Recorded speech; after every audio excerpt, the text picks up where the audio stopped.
You've tuned into Tomcat Tales, the story of Ashland's legends from the gridiron, the court, the diamond, and beyond. It's a deep dive into Ashland Tomcat sports history. Now, here's your host, Mark Maynard. Well, welcome to another edition of Tomcat Tales. I have two really special guests here today. For the past few weeks, we've been talking to Coach Herb Conley. And today we have not only Coach Herb Conley, but we have Dick Fillmore. And they were teammates in 1958, seniors. And believe it or not, folks, that was the last time the Tomcats went undefeated. They were 10-0-1. And by their account and by many's account, the number one team in the state, they will take that claim. We didn't have playoffs till the very next year, actually, Herb. That's when that all started, was the next season. So I know you guys would have liked to have had the opportunity to play for a state championship, but nonetheless, what a season. Double-figure people that received scholarships, Division I scholarships. It was just an unbelievable football team. Rex Miller was the head coach that year, and I think that was his maybe third season, I think, as head coach of the Tomcats, and he went on to, of course, a great career. But this was his season. This was his Jaws team or whatever. Exactly. This was the one that counted. Guys, welcome to Tomcat Tales. Dick, welcome to you. Thank you, sir. Appreciate being here. All right. Seeing you and Hurry both. Yeah, it's great. It really is. Back in those days, you guys had a little nickname. They called you Mr. Inside and Mr. Outside. And by no surprise, Herb, you're the Mr. Inside guy. And Dick was the Mr. Outside. And I'll tell you a little bit about both of them, of course. And you all may not know this about Dick Fillmore. Of course, he was an educator in West Virginia, yes, career educator at Barbersville, Milton, and then finally Cabell Midland High School. Okay, so he crossed the river and went up the road and had a career there, and that's great. And we appreciate educators, of course. Dick had a great season this year. He rushed for 1,223 yards, and guys, he averaged 11.4 yards per carry. So he averaged a first down every time. Herb, what was that like playing with a guy that could run like that? Well, I'll tell you what, Dickie was such a great runner, and we needed to give him the ball a little more than what we did, and let him play a little more, because we could have scored so many points. It would have been unreal. We would have been one of the highest scoring teams that ever played at Ashland. Well, you scored a 424, so that was pretty good. We took it. We had to take it. Dickie and myself, we played many games and just play maybe a half.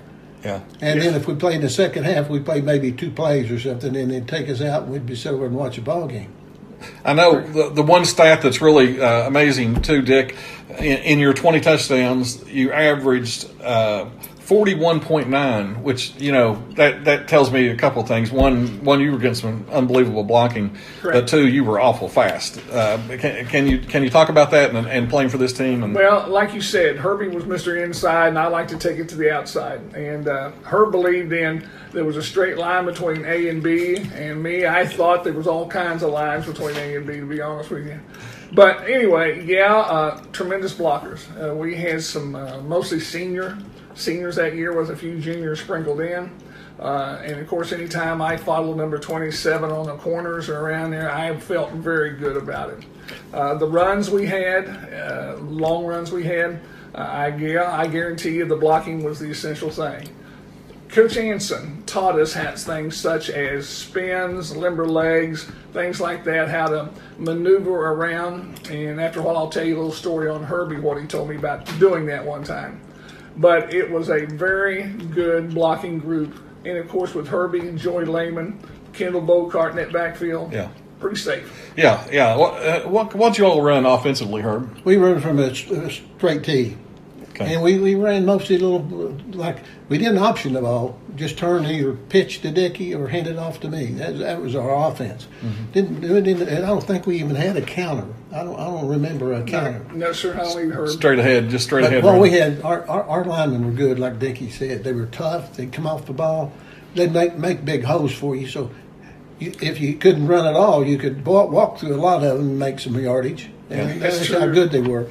And then Dickie would get on the outside, and of course he would, he'd stutter step and he'd spin and he'd give him a limp leg and he'd do all that, and he'd be gone. Yeah. the year before, you guys were 4-6. You lost your first 5 games. I mean, it's kind of interesting that the next year, all of a sudden, you're a powerhouse. You know, you finished 4-6 as juniors, and you both had good seasons. I think Herb, you rushed for nearly 800, and Dick, I think you rushed for nearly 500. Yes. So those were good seasons, and I know the Tomcat schedules back then were a lot tougher. You know, I mean, you guys were playing somebody great every week. But when did it come to the point where you thought this team's really going to be something? And I'll tell you what, I really felt like as our junior year, you know, we had some talent, but we just wasn't ready to play. We didn't push ourselves, I don't think. I don't think we practiced as hard as we should have. But as the season got going, we kind of got together as a team and thought, hey, we better get going if we're ever going to be a great team. And we talked about this. We picked it up big time as our senior year. We made a pledge to each other that we're going to play hard, we're going to block, we're going to get the job done. That's what we did. Dick, we've seen the intensity in Coach Herb Conley. Yes. We've seen the wrinkled nose that you didn't want to get. Yes. We've seen all that. Tell me about him in high school. Well, as you know, Herb was our co-captain in their senior year. He and Joel Milliken. Joel was a very smart individual. Herbie loved football, knew football in and out. He was sort of an uncommon leader. I mean, he didn't go out and yell at us or anything like that, but you followed him. You followed Herbie because he was going to get the job done for you.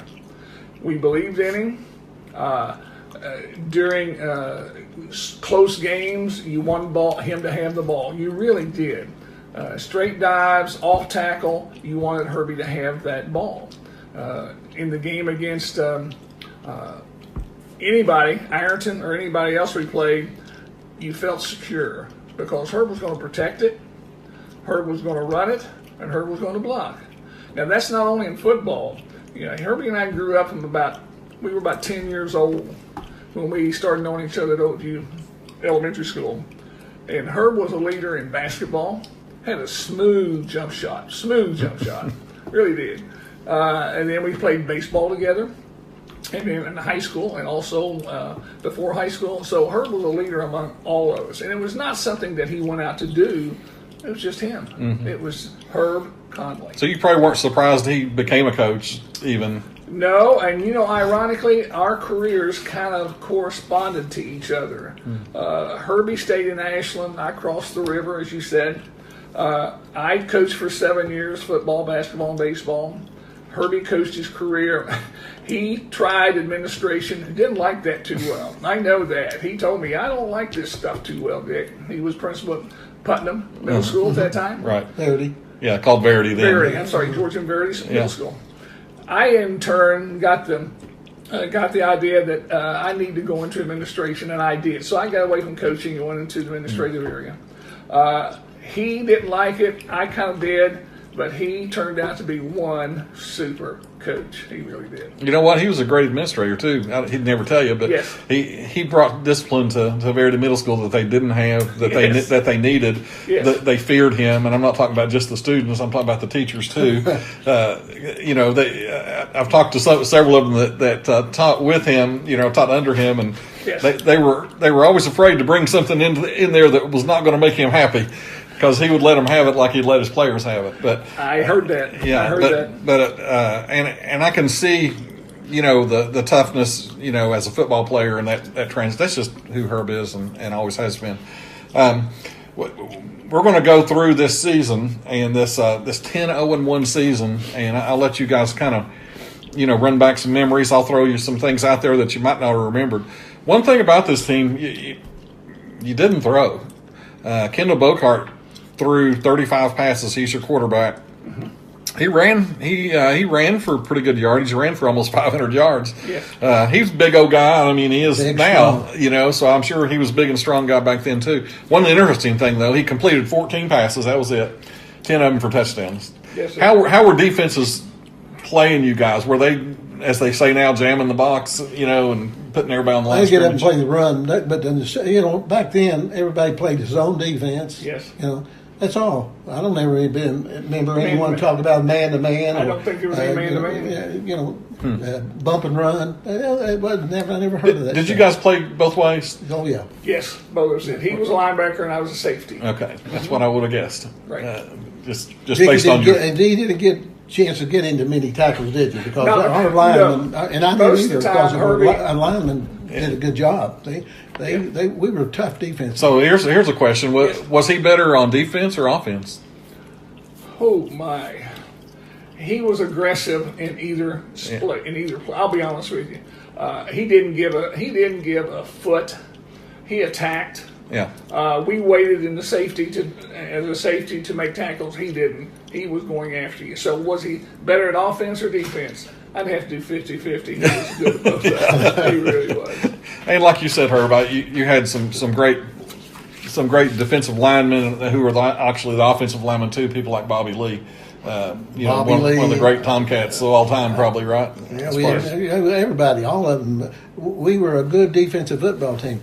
What was the score? How many points scored against us? I've got the ad, but I'd have to add it up real quick. But you had 3 shutouts, and you had 3 other games where you only allowed a touchdown. Yeah. So that's pretty good. You opened the season against Catlettsburg, and that back in that time, that was a normal opener. Actually, you all played Catlettsburg a lot, played them every year. Yeah. And in fact, the year before, they stung Ashland. They beat you guys 26-14, and I got pictures from that game of them celebrating in the old locker room. We talk about the old visitors' locker room. They were happy to be there this time because they beat the Tomcats, and in fact, that was the last time Catlettsburg did beat the Tomcats. But off that team, Mark, that Catlettsburg team, I think they had about 6 that year to go sign at the University of Kentucky. Yeah, that was Bob Johnson. He was tough, wasn't he? Very tough. Yeah, they had some good football players, and I think people forget that Catlettsburg had 6 guys that went to UK. Yeah. Was one of them Paul Sloan? Was he a... Yeah, he was there, but I don't know if he was on that team or not. Okay. It was Sloan that was on that. I'm not sure if that was that. But anyway, they were very good. So yes, they were. I say upset. Who knows? Maybe not. They were probably a better team, to be honest. They were at that time. At that game. But the next year, they'd lost a lot of those guys. They lost, you lose 6 guys like that, you're going to be hurting. And they certainly were. You guys beat them 51-6 that game. And we saw what this rushing attack was going to be right away. Herb, you rushed for 131, and Dick, you rushed for 104. So 200-yard rushers right off the bat. And in that game, what was the score? 51-6. Okay. I was going to say that. I think that's when Jumping Jim Lee. They jumped over cars. Oh yeah, what was it? Lee or Caldwell? No, I think it was Lee. That was Lee. He's the one that jumped over 2 cars or something, right? Jumped over a car. Fully over a car. Yeah. Jumped over a car. They had a picture of it. Oh yeah, I had a big write-ups, and that kind of fired us up. Oh really? That was our first game too in our senior years. He might have scored, but I don't remember. No, I think that was the thing that kind of put the fire under. Yeah, somebody scored, but who knows? He might have. I don't know. So you all heard about that all summer, right? I mean, they because I think it actually wasn't in the Ashland paper; it was in the Huntington paper.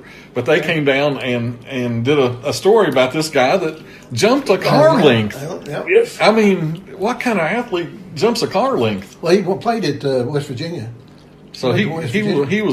I mean, that's unbelievable when you think about it. He was about 6'2", 6'3". Yes, and he had a real. He was a fast.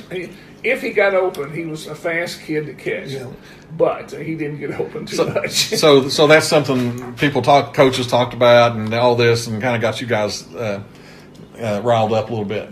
Yeah, I had his picture in the paper jumping over cars, and we wanted to make sure he didn't jump over any cars or any Tomcats for that matter.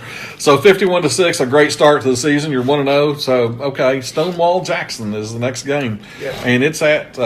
It's in Charleston. It's at Stonewall, and you know what a tough place that has always been for any team. But it has been tough for the Tomcats. They've held their own pretty well against them over the years here. Looking back through the 50s, but it's going to be a battle. You play them. There's no doubt. You guys wore them out 33-12, and Herb, you rushed for 100, and. You all turned Monty Campbell loose that game. He caught three touchdown passes for 107 yards. So my guess is that they were really up on that line of scrimmage trying to take away you and Herb. Is that about right? And they did, but let me lay one thing on Monty Campbell. Yeah, he scored 3 that night, but one of the most spectacular catches I had ever seen was a ball was underthrown by Kendall.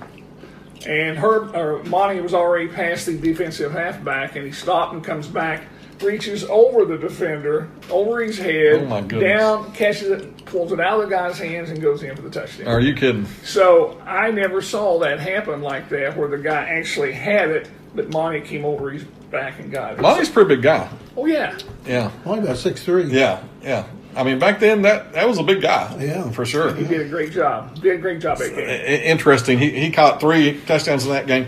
He had 13 receptions on the year and was leading receiver. I mean, you're talking about a team that had 19 total completions.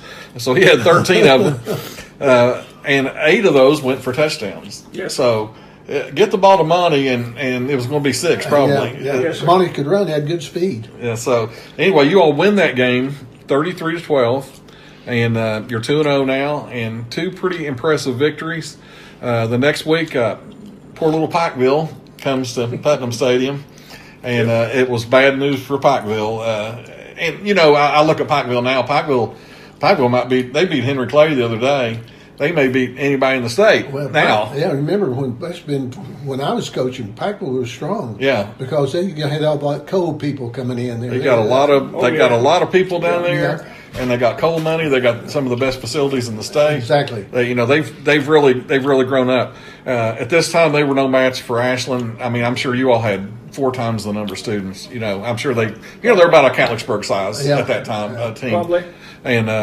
And Dick, you went nuts in that game. You had 174 yards rushing, and you scored 4 touchdowns. And Randy Rice, not the Randy Rice from your era, and not Doc, none of his kids, just a different Randy Rice. Yeah. He had a couple of touchdowns and rushed for 113 in that game. I don't know where you were, Herb. I must have fell asleep. You must have been blocking or something. But anyway, you all beat them 62-7.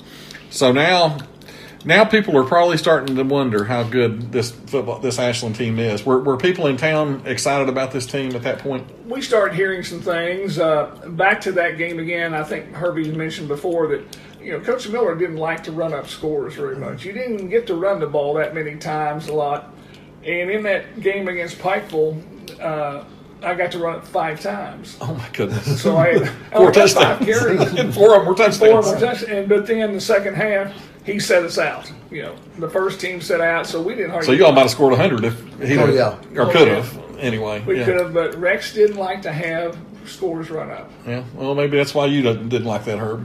You learned from him. He liked to play. He liked to keep everybody happy and play the young kids, and that's what you should do. Get some experience. Exactly. And it's real important. Okay, so the next game, one of your tougher games of the year, really, and really the next 2 weeks, guys, you got 2 tough opponents coming up. You got Hayton East, and then you got Ironton, and both of them were on the road. Tough places to play. Both places are tough places to play. This was going to be the litmus test as to how good this team really was, probably with you all too, because you all knew how good they were. Tell me a little bit about this. The Hayton East game ends in an 18-18 tie. What do you remember about that game, Dick? I remember it was raining. It was a rain game. Always rains in Huntington, doesn't it? It did. It did true. But they were a very tough ball club, really was. But it rained. We missed 3 extra points by trying to kick them, and I never will forget Terry Collins was our kicker.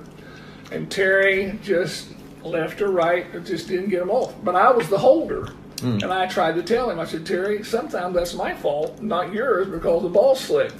But he felt so bad that we didn't kick 1 point. And of course, Huntington East was the same way. They probably felt bad they didn't get 1 more point. Right.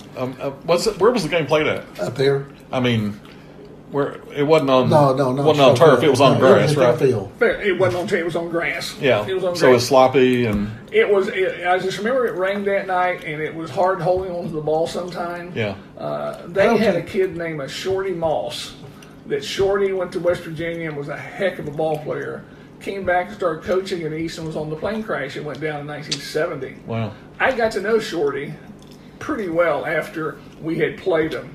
when I was at Marshall, and he would come home, and I'd go to East and stuff like that. But anyway, we got to know each other. But Shorty was one of the leaders of that ball club that year. Do you remember how that game went? Did you all score last? Who scored last? Do you remember? I don't remember. I think we did.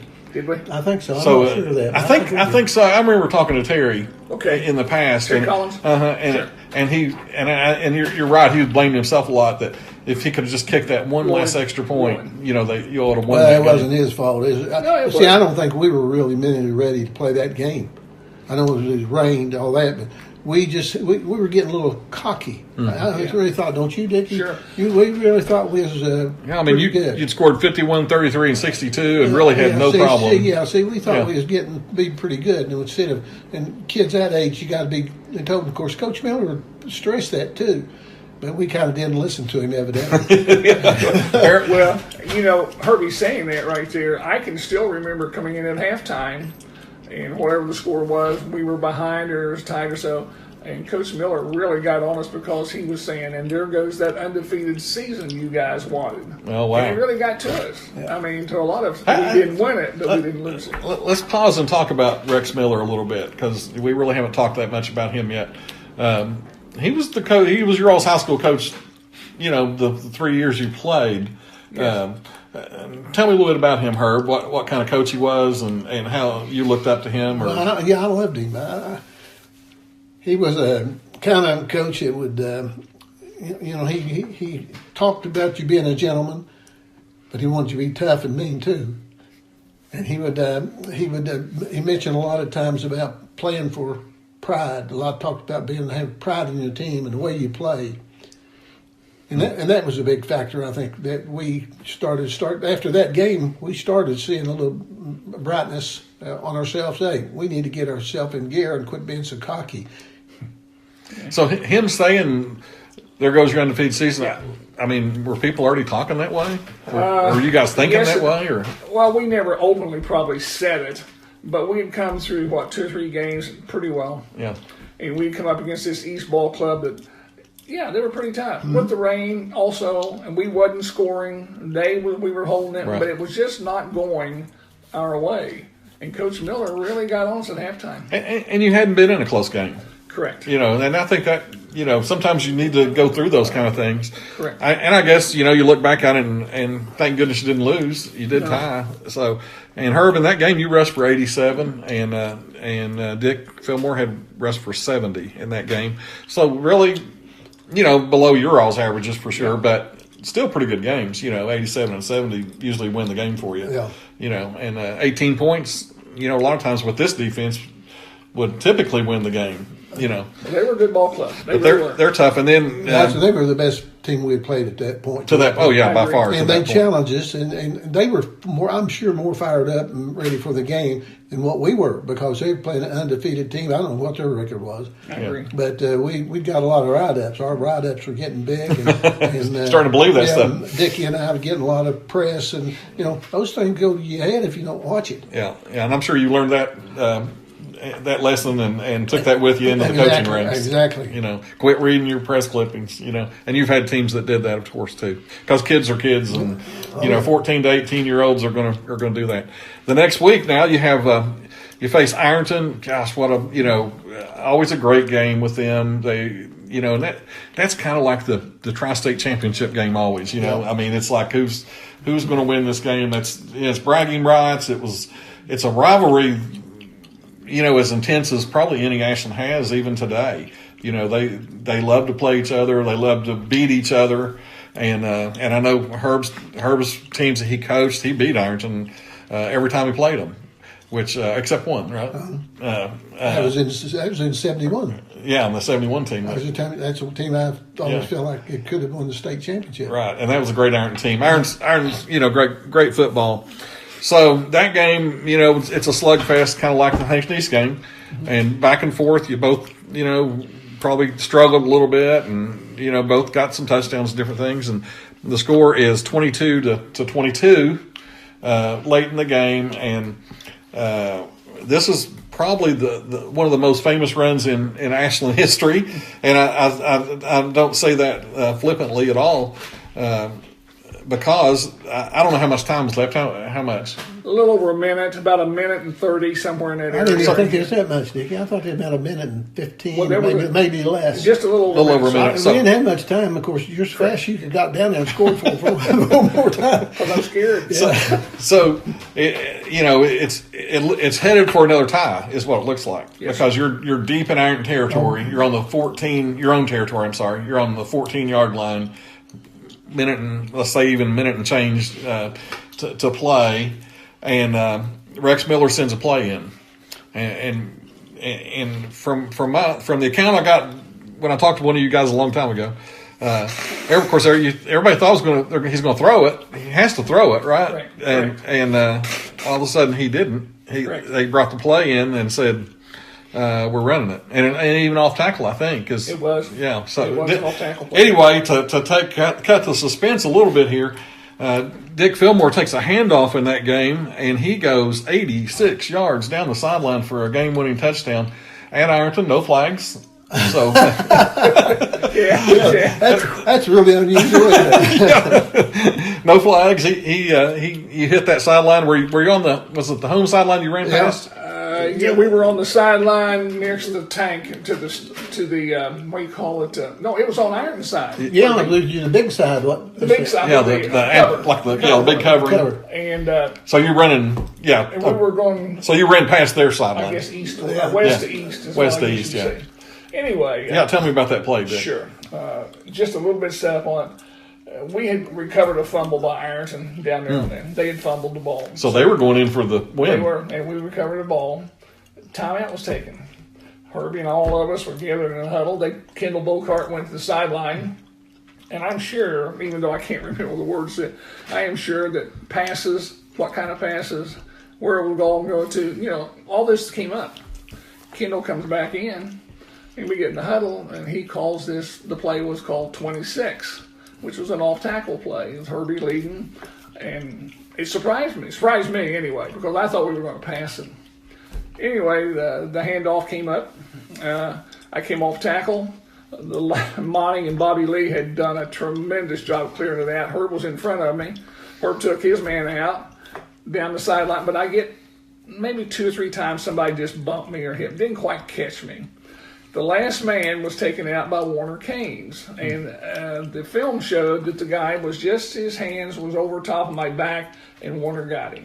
How did he keep up with you? Well, he was on the left side, and he came. He had the angle, I guess. He had the angle. But what I want to tell you about that run was, as I was going down the sideline, of course, I'd broken free from all the activity. I happened to catch on my right side the coach of Ironton. The coach of Ironton was Charlie Couch. Charlie Couch became my coach at Marshall 2 years later, and of course ended up dying in the plane crash in 1970. But when I got to Marshall, I can't tell you how many times Coach Couch would say, Dickie, I could have reached out and pulled you in. He said, I was that close, I could have pulled you. But I remember him taking that clipboard, putting it on his hip, and just kind of watching me going by him. Anyway, that was something I remember in my mind. That's good. But what blocks, what a game. Everything just worked on that last play. Now Herb, you said before we got on here, we were kind of hashing some of this stuff out, and you call that maybe the greatest run in Tomcat history. I do. I think it was a great run. I don't think he was just bumped. I think he kind of had to spin a couple times to get out. Break some tackles. Tackles. That's what I remember. He kind of been a little modest here. But when did you see he's gone? Do you remember? Well, you're behind the play, obviously. Yeah, I'm back behind the play, and I see him going. I'm going to try to get up and get another block. Of course you are. And then as I turned around, I saw him twist, spin, and he broke a tackle. Then it looked to me like he broke another tackle to me. That's what I see. 2 tackles that he broke. Then he was gone. And I bet that place. I mean, yeah. I can't even imagine how quiet it was on that Ironton side, but how loud it was because I'm sure there were plenty of Tomcat fans. Oh, it was gone nuts. And they may have all been on one side because I don't remember when they put the visitors' bleachers That's in. possible. Because the one side was big, I remember the Ashland side was the only time my mom and dad saw me play in high school. Really? That was the only game, and they were both together at the Ironton game. Is that right? And that happened, yeah. I didn't know remember that little incident. Isn't that first time. something?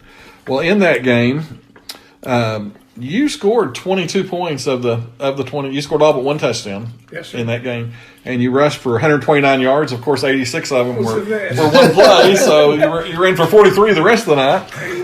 But what a great win, and you lose that game, you could have lost it. Obviously, they were going in they could have maybe kicked a field goal or whatever and won the game. Yes, sir. Time running out. And do you remember who recovered the fumble? Any?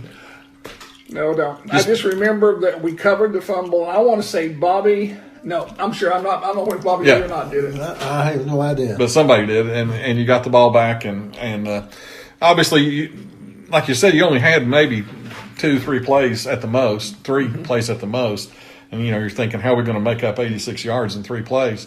He could have sat on it too. Could have. I mean, really, you're deep in that territory. You don't want a chance to fumble. Okay, we'll tie again. That keeps us undefeated anyway. Well, Coach Anson told me once at one of our reunions, he said he was up in the press box when this all happened, when the ball was fumbled, we got it, timeout was taken. He said, I came down that press box thinking, hey, 22 is good. I'll take it. I'll take that score. Yeah. He said, I was thinking that the whole way. By the time I got over to where Coach Miller and our sideline, of course, the play was developing and you were gone. But he said, I was ready to take 22 on. Yeah, I mean, like I say, it's a tie, it's not a loss. So, but anyway, ends up a huge win, really, when in the scope of things. 10-0-1 sounds a lot better than 9-0-2, doesn't it? Oh, yes. I mean, it really does. Dickie mentioned Coach Anson. Yeah. Coach Anson was a great backfield coach. I learned as much or more football from him than any coach that I was ever around as far as a backfield coach. And Coach Kidd at Eastern was very good, and Blanton Collier was a good one. Yeah. Those two guys I felt like I learned a lot from. But Coach Anson, he taught me, I thought, more about football than anybody. Well, he played in VPI. Yeah. VMI. He played BMI. I think it was called VPI at the time, wasn't it? Wasn't there? Well, I don't know. Anyway, one of the 2 schools he was there, and he was quite a player. Yeah, and he was a really good Well, player. he did all that spinning, sidestepping, and stiff arms, limp legs. He played. I think he played against Lombardi. Yeah, he was with that. I don't know where. They played for West Point or when. Yeah, And I think so. Played against the wall of granite, or I forget what they called that. But anyway, they played. He played in that game. I just know that he was he graduated high school about 1949. Yeah, somewhere late there. 40s. And I had looked at yearbooks that he was good. Oh, yeah. He was a good athlete. All around And that, yes, he good. was. Good person, I didn't think he was a real good basketball coach. No, neither did Ashland. I told him too. The picket fence, or what they call it, the Auburn Shuffle. Yeah, the Auburn Shuffle. Auburn Shuffles. Because he was the predecessor to Bob Wright. Bob Lavoie. Or was it Lavoie first? Bob Lavoie started. Yeah, Bob Lavoie. Yes. What? And then in came Fred. Coach Anson. Yeah, Fred. Yeah, right. And he took it from Lavoie. And Bob Wright come in after. Right. Yeah. He came after that. And Yeah. we didn't have. He came after Anson. Yes. Yeah, that's what I meant. Yeah. Yes, sir. Yeah, because and I know I've talked to Dale Sexton and some of those guys who played for Bob, and he said they all hated that the Auburn Shuffle, and of course Bob Wright just turns them loose and they go crazy. I told him, and Bob Wright always said if he had us. That group that we were in, yeah, that was good. It'd have been different. Won another state It'd have been championship. different. But Fred Anson certainly knew football and knew how to coach it. So 28-22, two straight tough games, really. But I would think Coach Miller's got your attention now. You're still undefeated. Yes, sir. And you're going to go. You're playing Boone County at Putnam Stadium, and a Northern Kentucky school. And you all just destroyed them. After those 2 tough games, I guess you could probably beat about anybody. Beat them 49-0. And Dick, you rushed for 121, and Bocard had a big game, 101 yards rushing, 3 touchdowns. So the running game gets going again, another route, and you're all getting some confidence now, I would think. Yes, sir. Not that you didn't have it before, but after beating Ironton, who, was probably one of the better teams in Ohio, not just around here, but, they always are. And playing Huntington East close to a tie, too. Well, Boone County was, they were a pretty good-sized school. They were down there around northern Kentucky. Right. And they really have developed. They're huge now. Yeah. The next week, you're home again. You got a actually incredible little homestand here. You're home for like 5 straight games. But Huntington High, Herb always loves coaching against Huntington High. He just could not get himself ready to play them for some reason. No, I was always ready to get the officials. So this game, though, Huntington High comes to Putnam Stadium. A tough game. You knew it would be because Huntington High and Huntington East are usually both, they got athletes. They're both going to be good. Yes, sir. And they were this year. But you guys handled them 26-12. And another huge game from Dick Fillmore, 190 yards and 3 touchdowns. So you rattled off 3 long runs against them. I would guess. I did, but I wanted to tell you, Herbie was talking about how Coach Anson taught us all these moves. Probably the best run I think I ever had was only about 11 yards in that Huntington High game, just 11. But we had tried 2 downs in a row, and we hadn't gained anything. We needed 10 yards, and we called that off-tackle play again, and I used everything in that arsenal. Every spin, every limber leg, everything I could use, and gained 11 yards, and we got a first down. There you go. Fred Anson did it for me. And a big play in that game, you're saying. Big time. Yeah. I really appreciated that.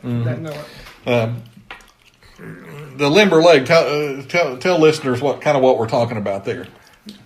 Well, when you're running, and there's a guy coming at you to tackle, how a lot of times you'll try to run through him. Let him have that leg and just let it go limp, and you'll just roll right over top of him. See, but you're on one leg moving, and you got to practice that. I guess. And it's a good move. Yeah. Dickie had it down pat. Yeah. He had that in the spin. I think that was just anybody I've ever seen do it. Yeah. Well, you watch the pros now. Yeah. They all know how. They all know they hit as the kids say, they hit the X button on the PlayStation, because that's when you hit the X button on the PlayStation, the guy spins. Yeah, exactly.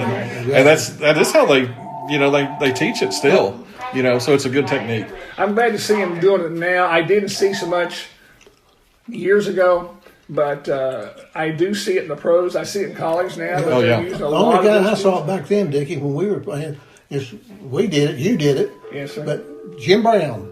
Jim Brown was one of the greatest limp leg guy I ever saw in my life. How about that? You think he's tackled and gone. The next thing he's gone for a touchdown. Like Dick. And like Dick, the spin move is just like spinning right before you get hit, right? Or just before you get hit. Yeah.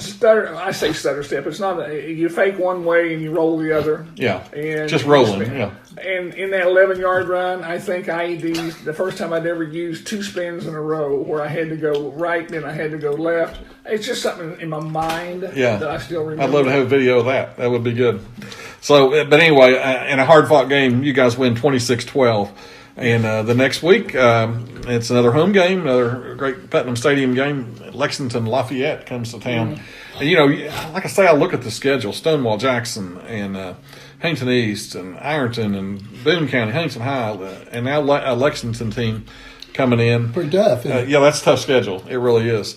But you guys are rolling at this point, and you roll Lexington Lafayette 25-0, a shutout. And that is actually the second shutout. You shut out Boone County 2 weeks prior to this. So you win 25-0, and both you guys had great games, 101 for Dick, and Herb, you rushed for 84 in that game. And I don't think I mentioned this earlier. Herb, you had a great season, too. You had 926 yards rushing and only carried 124 times. So you're averaging nearly about 9 yards a carry. So you're almost a first down. He got a first down every time he carried, but you're close. And those are tough yards inside, aren't they? Got a lot of people hitting you. Yeah, I always hit quite a bit. So anyway, a shutout That's the reason win. I can't walk now. Yeah. A shutout win over Lafayette, 25-0, blanked the Generals. And then another mountain team comes in, and that's Whitesburg, and maybe Whitesburg and Pikeville should have played because you all beat them 60-7. And Herbie had 117 yards rushing, 3 touchdowns, and Dick gains 101 yards. So I think we're seeing a pattern here Fillmore and Conley really, and obviously the stats bear that out. I want to tell you one thing about that game. I think that's the game. I made a spin move in that. Oh, yeah? You didn't run over him? No, I mean, I'll tell you what I did. I was going down the field, and I broke loose. Everybody blocked it, and the guy was coming from the side. And he was coming to attack. He's got the angle. He had the angle on me, so he's faster than I was. He's going to catch me. So when I got down there, and I didn't hit nobody. I just stopped and spun around. Next thing I know, I'm in the end zone. I said, that's not bad. And I did. I started doing that. If you remember, Dick, I did. Nobody thought I did spin, but I did up inside. It's harder to spin up. Yeah. But I started spinning, and I'd get an extra 4 or 5 yards by spinning. So instead of trying to run over them, turn my body. I said, if I do that outside, I could. He finally learned how to run the ball. Yeah. I'm going to pause here just and take us back a little bit too, Herb, and you too, Dick, back to your sophomore years. It was a big deal to dress as a sophomore back then. Oh yeah. I mean, just to be on the varsity roster. Yeah. And I know you've told me some stories about that. Would you not have socks, or did you? Yeah, we had socks. That's the first time. We played as the year went on. And it got colder. You didn't wear them until it got colder, and then you wore the long socks. Long socks. Well, first time they gave me the socks to wear, passed them out, and I asked the guys, "What's this for?" I said, "Wear them." I said, "It's cold weather." We start putting socks on. I said, "Okay." Well, I put my socks on, pulled them up, got my pants on, everything. We started running around the field to come out. My socks coming down. I look at everybody else's socks. They're up, standing up, and I was embarrassed to death. Both socks are laying down on my shoes. I about stumbled and everything else. We come back in at halftime before the game started, and I think it was Newman. He's big in the service. I wouldn't say Ronnie Newman, but I'm not positive. I forget he's Newman. But he come up and he said, "Herb, you got to tape your socks up." Ralph Newman? I said, Ralph Newman. You're right, sir. I said, how do you tape them up? He said, "Let me show you." So he pulled his knee pads up and got that. He said, "Pull your socks up there." And then he got a piece of tape, got the manager, got a piece of tape off of him, wrapped it around, taped it on there for me, pulled it back down. I go out, play the whole ball game. Things never moved an inch. I didn't tell Dickie then when they come the next year. I didn't tell any of the sophomores because I was the only one playing at the time. Right. I would come up the next year, and I couldn't wait till winter to come up. So most of them knew about it, but a lot of them didn't. And I'd wait to come up, and I'd go ahead and say, "You got to tape that up." I never have forgot that.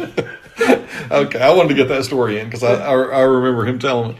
And you played a lot as a sophomore, actually, didn't you? Well, I started on offense and defense. But first, I started on defense. Mm-hmm. Bob Singh put me in, and I started at that. And then after then Donnie Willman got kicked out about the game about 4 or 5 games later, and then I started from the rest of that time on both ways. Yeah, and that was very rare in that time because you had plenty of players, and it was just. Now we see freshmen who even play and do well. Yeah, played great and do well, but not back then. Different time.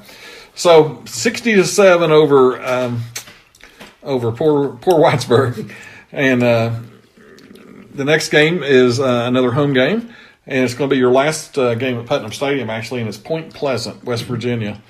And another big win for the Tomcats, 38-0. So your last 3 ball games. You outscored people 123-7.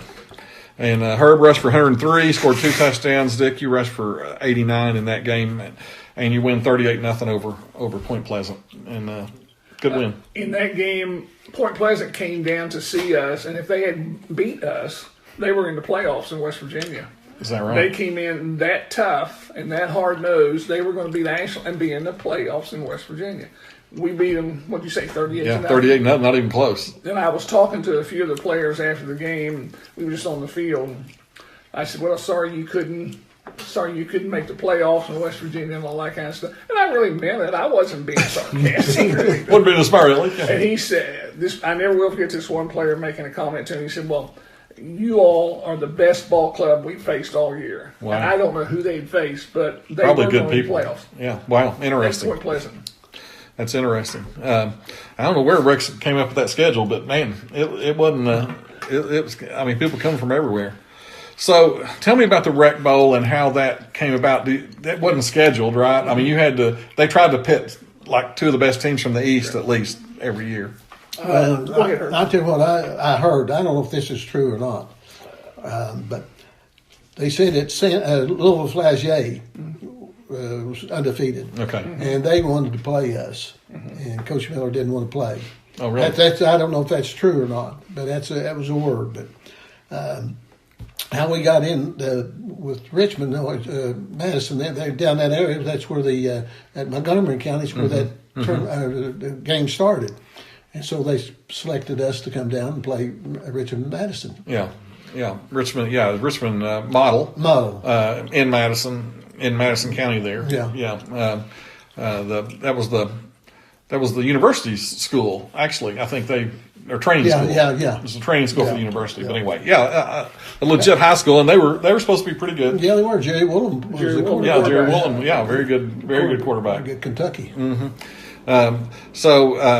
So that was kind of an add-on game at that time. You all finished 9-0-1 regular season, so they said, okay, Ashland, come on up to the Rec Bowl. Now it's always the That's the first time I'd ever heard of it. Did you? I had never heard of it, but once you talking about Jerry Woolham, that name became very synonymous with Richmond because he was supposed to be so good. And I think he had already signed with Kentucky at that time. Yeah. Of course, Herbie, after the season, he signed with Kentucky. And we went down for the All-Star game. When Herbie and I played an East-West All-Star game in August, we got to know Jerry.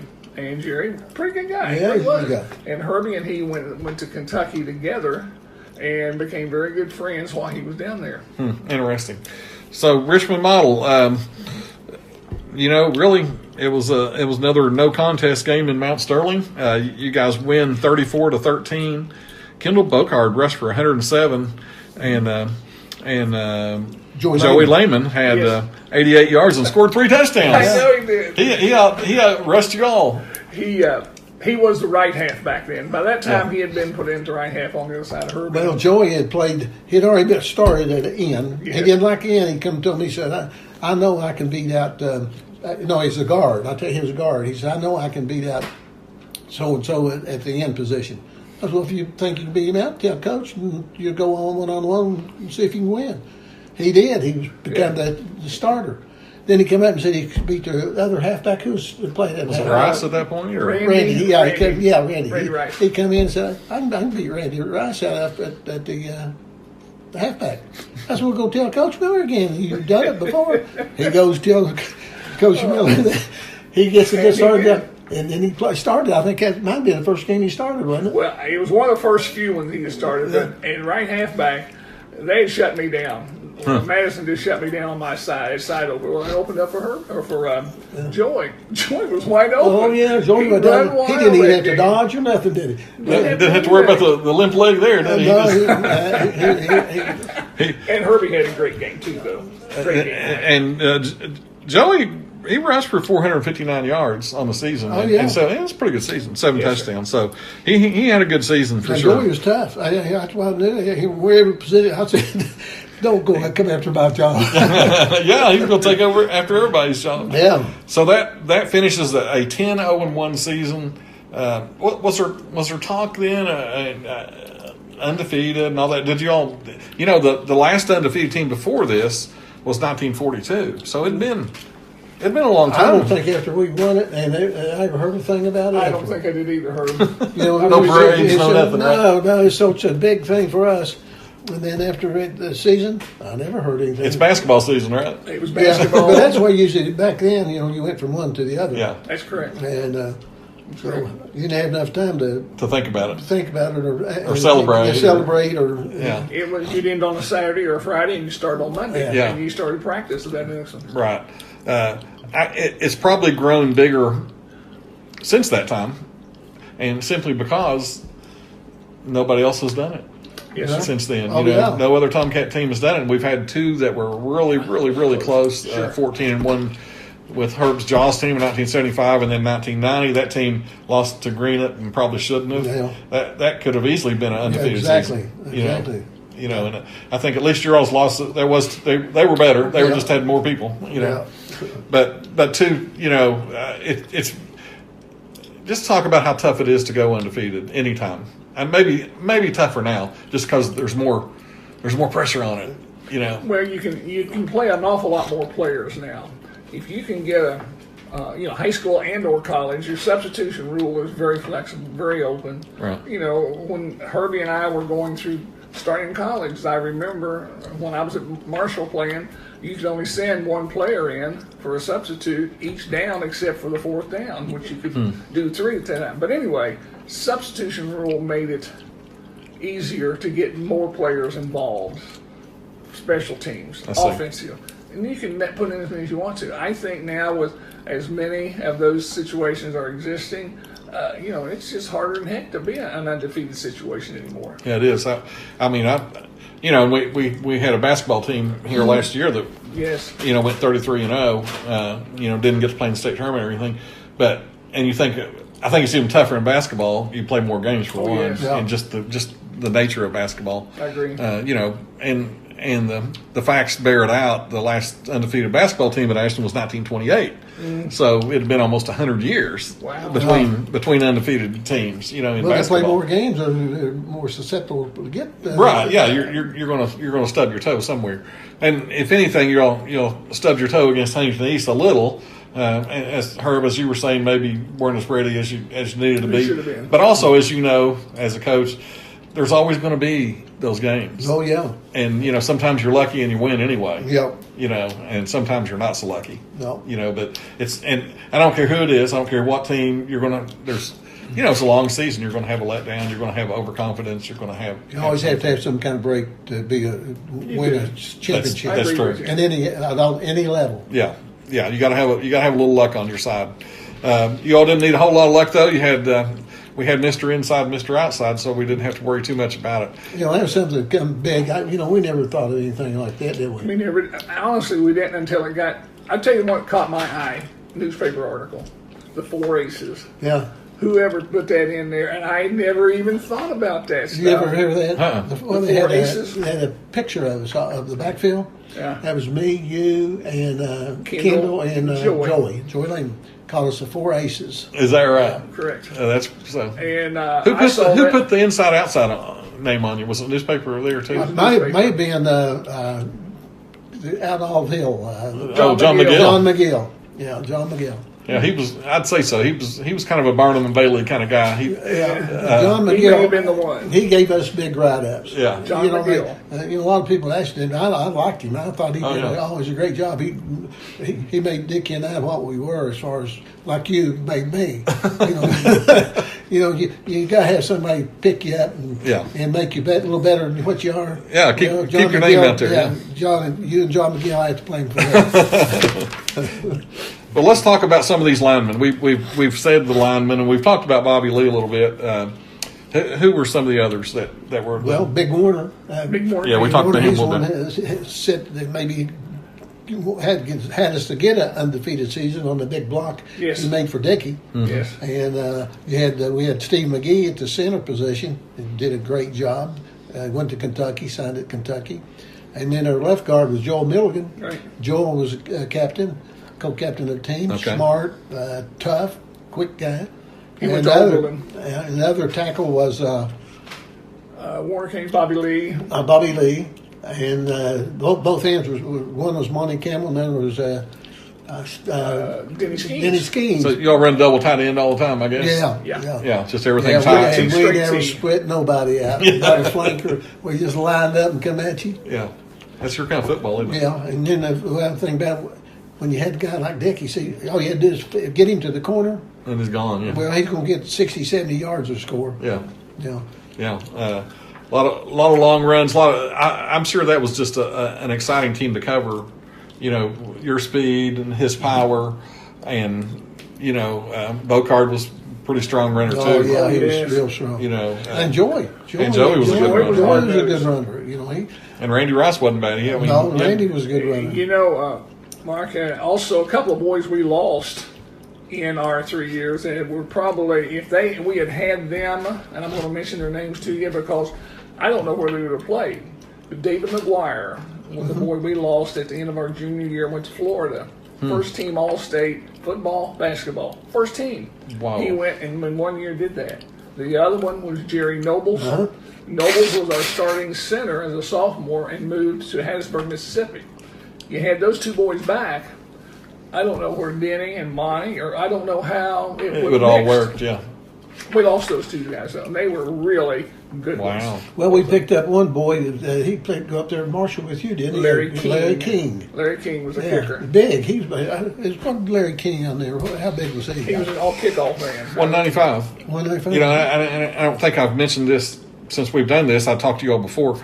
There was only one player, and Warner Keynes. He was 200 pounds. That was the biggest guy you had, according to the roster here. I know that can be different. You had two or three right at that. Bob Lee and him were both 200. But I guess kids weren't gargantuan like they are now. I mean, if you put this size line up there now, people would be like, "Oh my goodness, they're little." Oh yeah, they would. Matter of fact, they'd line up and come right at us. Yeah. They might be sorry, but Herb would know that better than me. Yeah, that's true. But I got a feeling that was 200 pounds of muscle those guys had too. Let's see these kids now.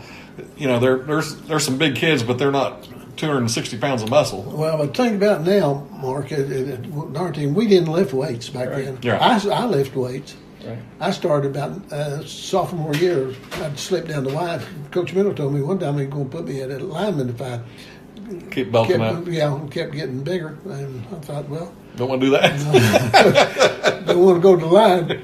But that's true. We just did not have a weight program. No. But nobody did, right? I mean, no one just had it. Nobody did. You just played and, went from one sport to another, to another, to another, if you played multiple sports. Yeah. So was you didn't have time to lift, We didn't Correct. really have time to lift. your practices, were they tough? Was he a tough practice coach? Coach Miller? Yeah. I thought we did a lot of running, and we didn't run a lot of sprints, but we ran some.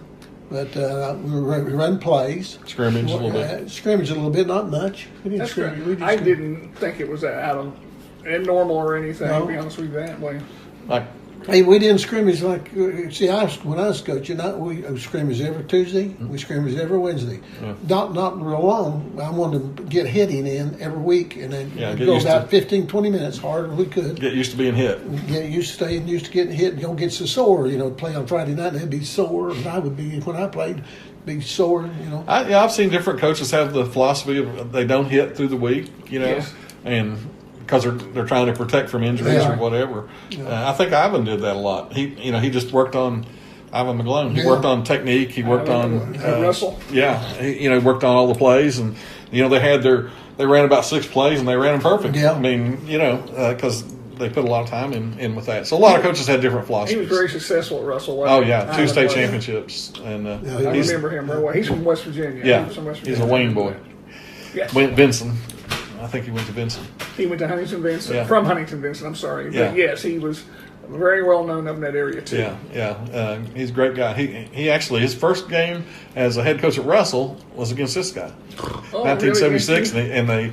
and Herb shut him out 28-0 that first game. Poor old Ivan. So, but anyway, what a great year it was. Another name that just 2 names jumped out at me here. Managers. One of them was Harold Sargent. One of Ashland's all-time. Harold Sargent? Harold Sargent was the manager. Is that right? And so was Gordon Staten. Gordon. Yeah, they were 2 of the managers on this I remember team. Gordon. Of course, his dad was had something to do with the park. Oh yeah, his dad was the park manager. Yeah. This guy ended up being the park guy too. Oh, did he? Mm-hmm. Oh yeah, Gordon was. They lived in the roundhouse. Lived down there in that house. Mm-hmm. Two names of Ashland history for sure. Harold Sargent, one of Ashland's greatest basketball players and athletes, really. Yeah, super shooter, great baseball and player. good passer. Great baseball player too. Good baseball and basketball. And as a sophomore, I remember that group, and we didn't know they were going to be that good. To be honest with you, we didn't know as seniors that those sophomores were going to come out, and they just when Bob Wright became the basketball coach, it's just like they exploded. Yeah.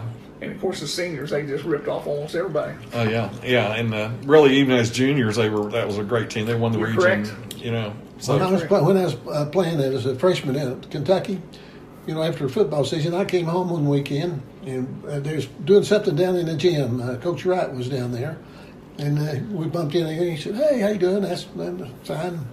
And I said, "Coach, I sure wish we could have played for you." And he said, I wish I would have been able to coach it. That team you all played. you all had some athletes. Yeah. Yes. Yeah. Yes. He said, "I wish could have coached him." Said, "I think I could have done the same thing." Yeah.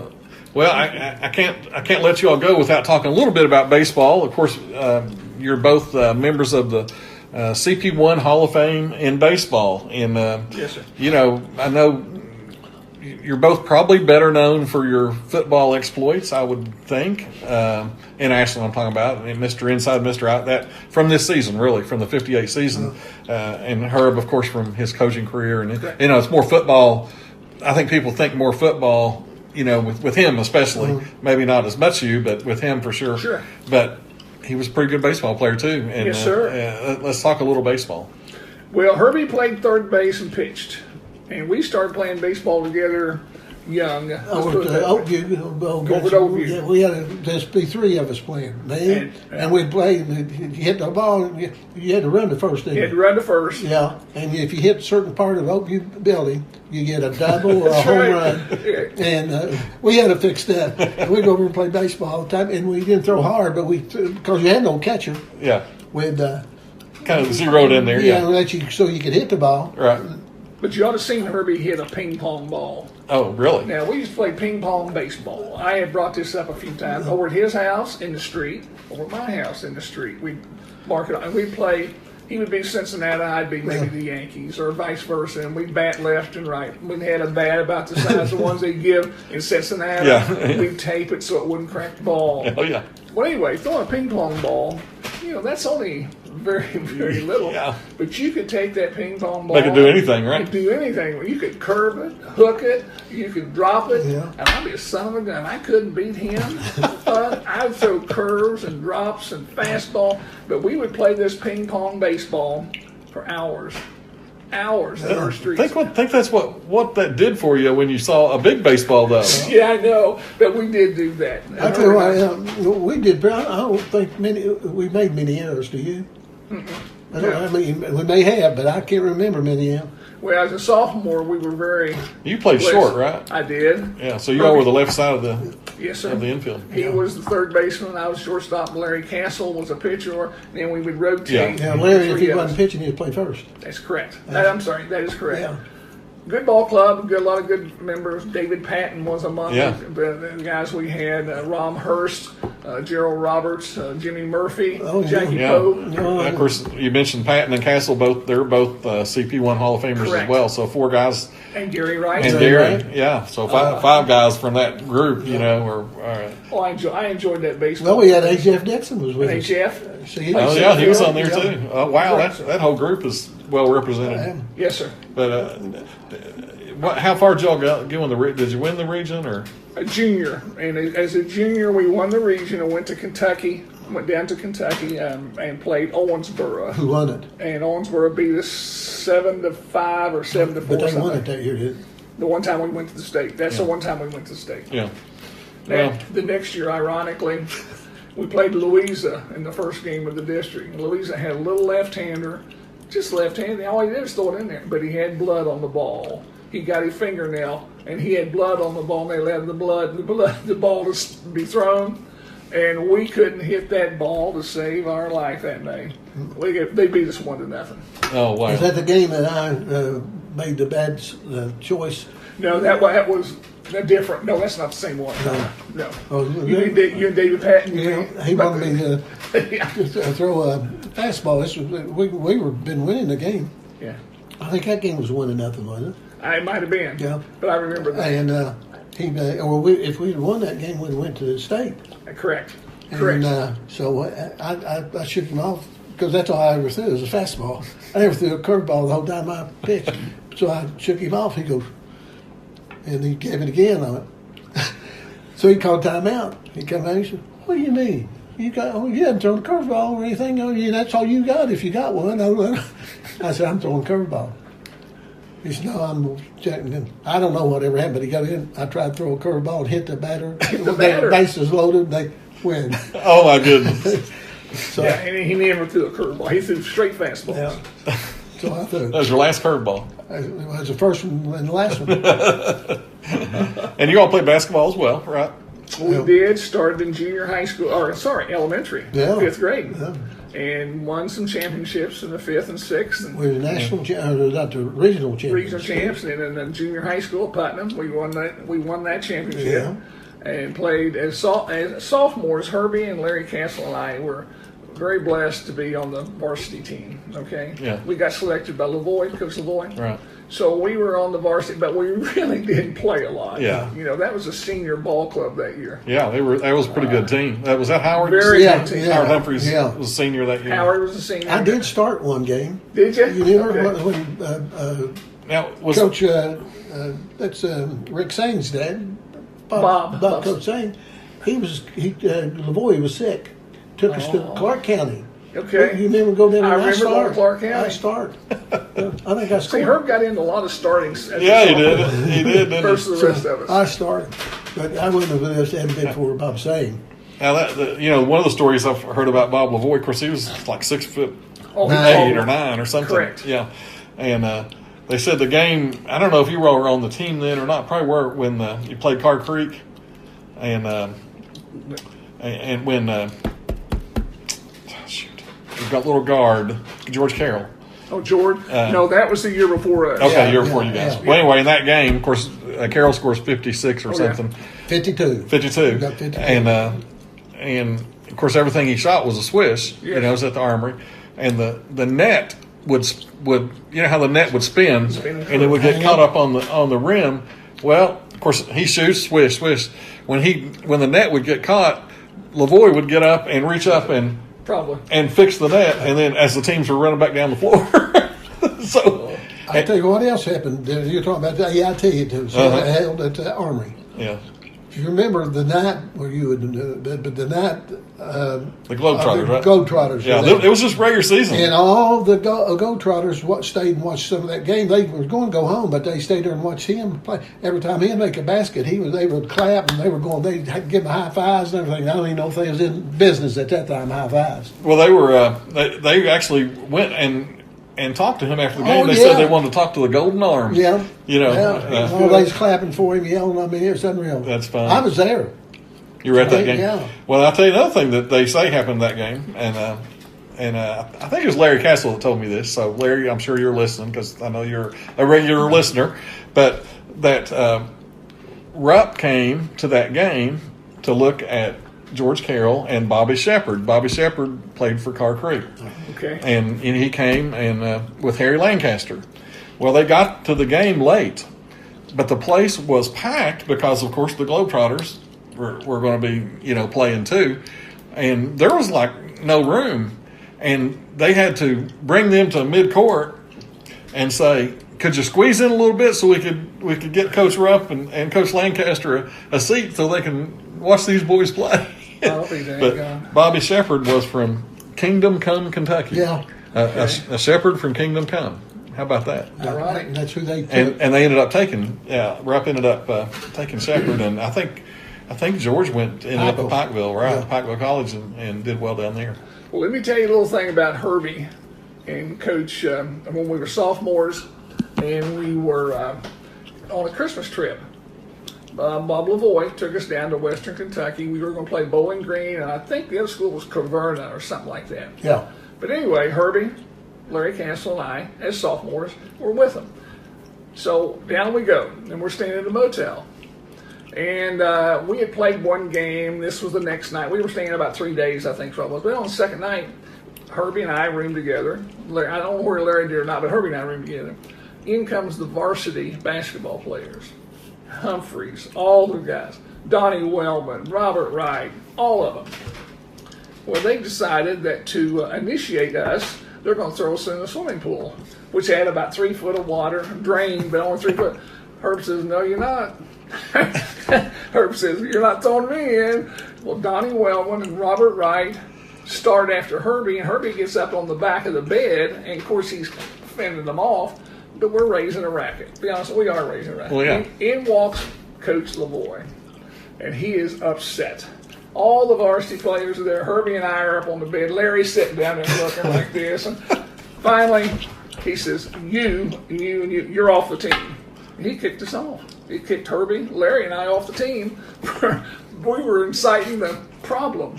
Now, we were off that team until we got back into the city limits of Ashland. And the only way I think we got back on was Bob Wright went up to Coach Lavoie on the bus and said, hey, they weren't responsible. We were going to throw them in the pool. And he finally put us back on. But he was the one that was really putting you're not either, old buddy. And Donnie Wellman and him were having a real good fiasco. That's a great story. But that was Herbie. That's a great story. Kicked us off the team. I mean, I'm just thinking about you guys. Pretty much a 70-year friendship. Yes, sir. And you don't have friends. You're lucky. You're fortunate. That you have each other, and you both are sharp with your memories and the things that happen. We could probably tell you a lot more than that, but we're not. This is a family show here, so be careful. I would like to say one thing about you've heard an awful lot about the toughness of Herb Conley, about aggressive he was, right. How tough he was. Well, let me tell you one little story, please, because this shows exactly what I'm talking about. As a junior, we were playing, and we had played over at our stadium, and it rained that evening. And Herb came back to the dressing room, and we were down at the gym dressing and taking the showers and everything, and he had a terrible, terrible burn on his hip from the lime. The lime and the water had mixed it, and he had it was... Second-degree burn. Yeah, it was rotten looking, really was. And yet he didn't want to stop playing. He didn't want to stop playing the next week. I don't remember if he played or not. We played the next week, played Portsmouth, and I played the first half. First half. But it was the worst burn I had ever seen as an individual. Really, he just fixed it up. I'm going to play. So he was mentally and physically a tough young man. Well, he carried that over to coaching, and yes. he didn't want his players to be weak, or if they were hurt, we'll fix it. We'll tape it. We'll get you out there. You can play again. Yeah, tape will do a lot. And yeah, I know you did. and those guys would do it too. Yes. Because he was the example for him. I think and like you said, he even lived that. So it wasn't like he lived that history, and he brought it forth to those kids he coached. And I'm sure they learned a lot from him, an awful lot from him. Yeah, well, they still swear by him, I can tell you that. Super. And anybody that played for him or was around him, has much respect. Yes, same for you too, Dick. I'm glad I've got to know you over the years as a great Tomcat who I read about a lot and studied these teams and can just picture, I can picture that Ironton run in my head, especially, going down that sideline and that Ironton coach just looking at him like, I can't believe he's going down with here. That clipboard on the side. Yeah. And I'll tell you what, it's a big crowd too. It might be one of the biggest crowds Ironton had. Yeah. I mean, the stadium's bigger now. But it was a big, back in those days, it was a big standing room crowd. So that moment at Ironton, was that better for you than those moments when that 74 team beat them over there, or that 70 team beat them over there? Those were two great coaching moments for him. Well, sure. It's just different, I guess. Yeah, it's different. It's different It's being a a different coach and feeling. then being a player. I Yeah. mean, of course, you still want to win. Right. That's the big thing. 3 memorable games at Ironton for you, though. Yeah. With that. I go back like Dickie. You see, Dickie and I grew up together. Right. And we played everything in high school together, but we played everything together out in the playground. Oh, yes, that, sir. constantly. Sure did. And so we had a good friend relationship, and it's always an honor to be on the same team with him. Yeah, I would think you'd want to be on a team. I'm sure he was always fast, wasn't he? He could always outrun me. Yeah. Backwards. Sound like he could outrun a lot of people. I just look back there. Of course, you all had lost Ironton both your sophomore and junior years. Correct. So it was nice to get the Tigers as seniors for sure, and especially in a year when you had an undefeated season that has not been repeated. I think, like I say, y'all go back to 1942. So otherwise, it would have been 58, 78 years between undefeated seasons. I feel very blessed by having played with those guys. Yeah. The coaches we had and the record we had. Very blessed by it. Yeah.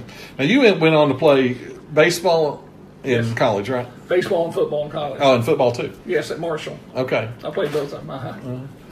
That's awesome. So you played at Marshall in the early '60s. There. I played. Who'd you play for? I played for. His name was Coach Brown, and Coach Brown was Alvis Brown was the baseball coach. Coach Charlie Snyder.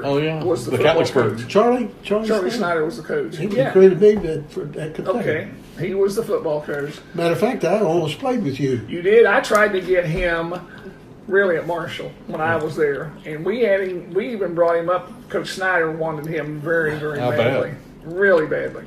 I don't know all the situations that occurred. He didn't get it, but I brought him up to Marshall. That's my grades. Is that what it was? I couldn't transfer a lot of it. Okay. From UK? From UK. Yeah. Uh-huh. And you were UK 1 year? Well, I was there for first semester, and then little incidents, and I was home, and then I went back. Another mishap, and so I came home, and then I'll tell you a little story, Mark. I was, I didn't have nothing after my second little mishap at Kentucky, so I come home, started lifting weights and working out. And Bo McNell and Ernie Chatton. Bo said, "Herb, do you want to go to college and play someplace?" I said, "Yeah, I do." He said, "You're down here lifting weights all the time. You ought to go."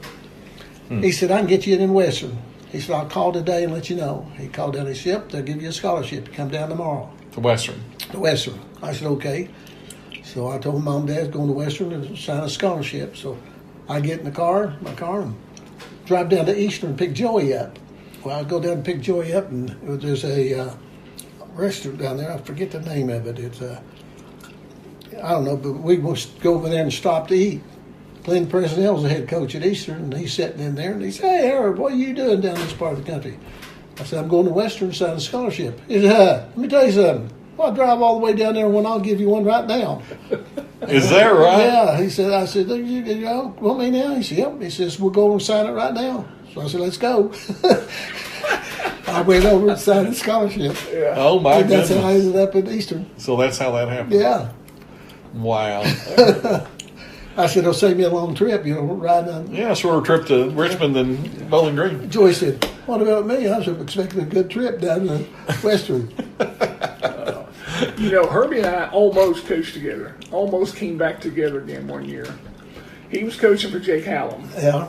In 1968, I think it was, 68, 69, 68, I think. I was coaching in New Lexington, Ohio, and I'd come home for the summer. And when I was home for the summer, Bob Sang, who he had just spoken of, had just become the coach at Huntington East.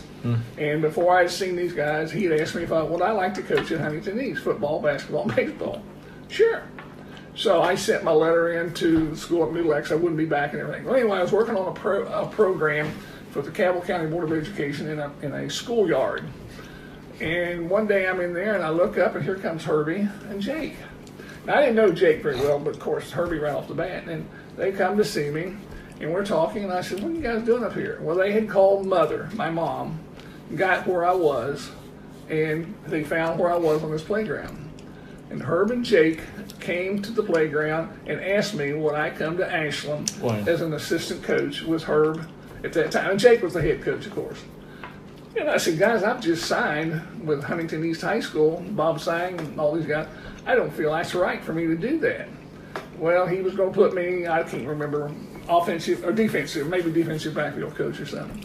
But I turned it down because I had already accepted the one at Huntington East High School. But that's how close Herbie and I came to being together at Ashland. So that was probably 66 maybe, because that's when Jake 66, came. 67, it was with Jake. Yeah.